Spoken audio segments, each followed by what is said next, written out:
बिहार के पूर्णिया जिले के सरसी थाना में पदस्थापित डाटा ऑपरेटर की संदिग्ध अवस्था में शव बरामद हुआ है। शव थाना से महज 200 मीटर की दूरी पर कोसी प्रोजेक्ट परिसर में बने स्टाफ क्वार्टर से फंदे से लटका हुआ बरामद हुआ है। सबसे हैरत की बात यह है कि थाना का स्टाफ गायब है और थाना के किसी पदाधिकारी ने इसकी सूद नहीं ली। वहीं परिजनों ने थानाध्यक्ष पर ही हत्या का आरोप लगाकर खूब बवाल काटा है। कैसे क्या घटना हो गई? जानकारी मिला कि फोन जब किया, फोन नहीं लग रहा था एक दिन पहले से उसका, तो फोन करने के बाद पता चलता है कि मतलब मालूम ही होने नहीं दिया। शाम के टाइम में मेरा छोटा वाला भाई फ़ोन किया, जब खकस के बोला बड़ा बाबू को आपके अंडर में काम करता है कि उसका फ़ोन नहीं लग रहा है, कहाँ पे है, तो वो बताता है कि इसका ये सुसाइड कर लिया है। जबकि सुसाइड नहीं कर सकता है वो लड़का बोलता था कि दीदी हम यहाँ पे काम नहीं करेंगे, यहाँ पे हमको बहुत टॉर्चर किया जाता है और इतना टॉर्चर किया जाता है, हमको नौकरी यहाँ से छोड़ देने का मन करता है। कई एक बार बोला कि हम यहाँ पे काम नहीं करेंगे, छोड़ देंगे, लेकिन घर का स्थिति की वजह से परिवार में एक ठो नौकरी वाला गया है, तो इसलिए उसको सांत्वना दिए, ठीक है अभी रहो, बाद में आ जाना तुम यहाँ पे कभी।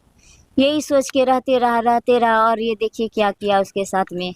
और ये चाह रहे हैं कि 5 दिन का रिकॉर्डिंग चाहिए, सीसीटीवी कैमरा का, थाना प्रभारी का, थाना का।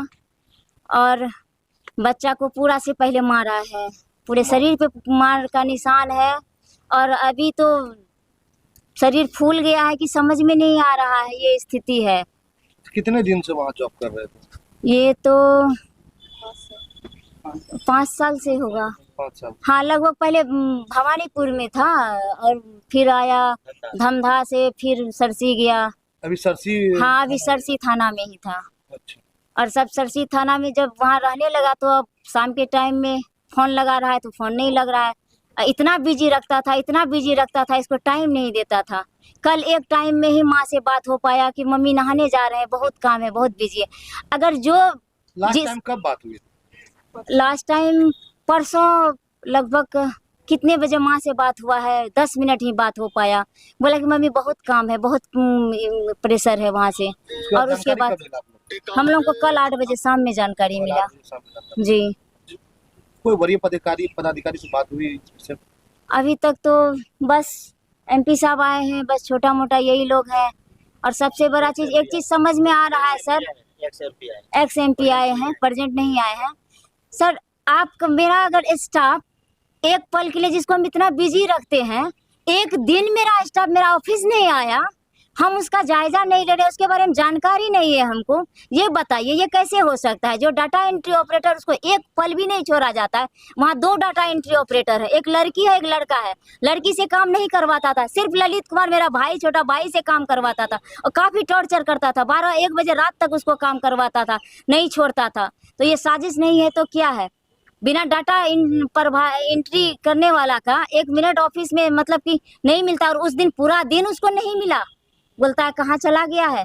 जब 1 घंटा बाद तुरंत फोन करके थाना प्रभारी तुरंत फोन करता है मेरे भाई को कि ये मर्डर सुसाइड कर लिया है, उसके बाद फोन काट देता है, कोई रिस्पॉन्स नहीं लेता है। क्या चाह रहे हैं?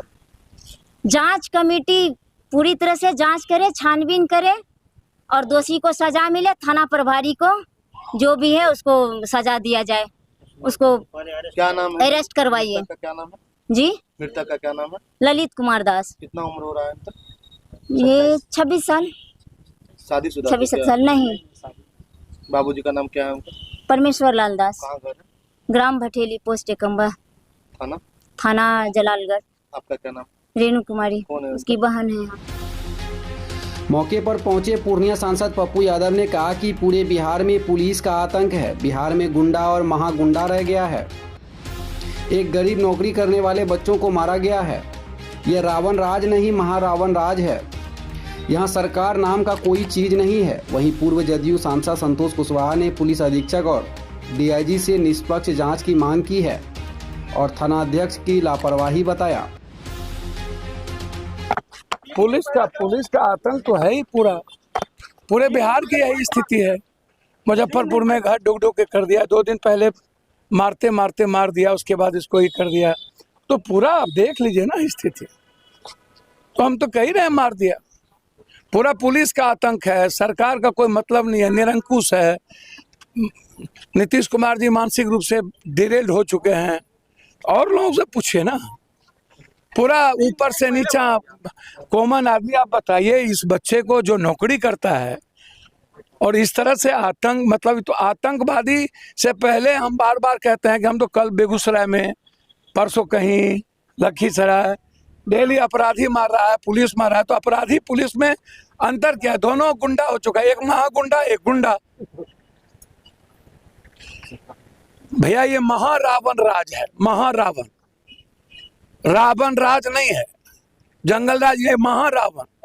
किसी को बकसता ही नहीं, कब किसका बेटा कहाँ मर जाए कहाँ हर जाए कहना मुश्किल। देखिए, इसमें संदेहास्पद तो है ही, क्योंकि थाने का अगर एम्प्लॉय एक तरह से डाटा ऑपरेटर उसी थाने का है और थाने से 100 मीटर की दूरी पे, जैसा बॉडी के एथी से लगता है कि 24 घंटा पहले उसकी हत्या हो जाती है या फिर वो आत्महत्या कर लेता है, तो थानेदार को पता नहीं चल पाता। जब उसके परिजन उसकी तलाश करते हैं तब पहले तो कहा जाता है कि वो है नहीं, फिर 10 मिनट के बाद कहा जाता है कि वो आत्महत्या कर लिया है। तो संदेहास्पद स्थिति है। और जिस तरह से बॉडी में चोट है या जिस तरह से उस पर, तो पोस्टमार्टम रिपोर्ट जब आएगी तो सारा मामला सामने आएगा।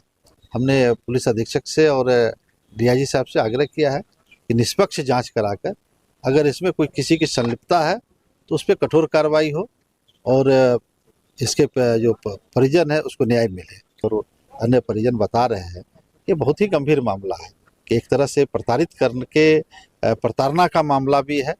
और अगर उस पर चोट का निशान है तो दो बातें हो सकती है, या तो प्रताड़ित होकर आत्महत्या किया हो या उसको हत्या करके उसको एक आत्महत्या का स्वरूप देने का प्रयास किया गया हो। वहाँ जो देखा गया है कि परसों से बात कर रहे हैं, उससे तो बात ही नहीं हो रहा है। तो जब बात नहीं हो रहा है तो इसका मतलब क्या है कि उसका मोबाइल पहले सीज कर लिया, उसके बाद तब थानेदार जो है इस तरह का हरकत किया है। ये सारा आरोप जो है थानेदार को लगता है।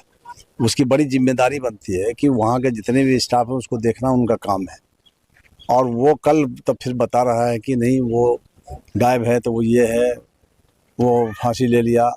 तब यहाँ से उसके लोग गए और वो जाके वहाँ देखते हैं, दिखा रहा है कि फांसी ले लिया। फांसी अगर लेता तो कल तक आप कहाँ थे, आपके लोग कहाँ थे, बताए क्यों नहीं कि वो हाँ फांसी ले लिया है।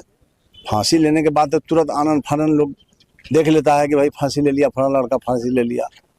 तो ऑपरेटर जो था वो उससे बार बार जो है टॉर्चर करता था थानेदार। उसके परिवार भी तंग थे, बार बार वो कह रहा था कि हमको ले चलिए, हम यहाँ नौकरी नहीं करेंगे, हमको तंग कर रहा है। लेकिन मजबूरी में वो रह रहा था और थानेदार का इसमें सीधा आरोप है कि थानेदार ही इसको कुछ किया है। ये बिहार में उठाएंगे? हाँ, हर जगह उठाएंगे, हम लोग सदन में उठाएंगे और सरकार को भी बताएंगे कि इस तरह के पदाधिकारी को हर जहाँ भी रखे हैं हम लोग चिन्हित करके बता देंगे कि कहाँ कौन पदाधिकारी इसके क्या कर रहे हैं। लोग परेशान हैं थाना प्रभारी से।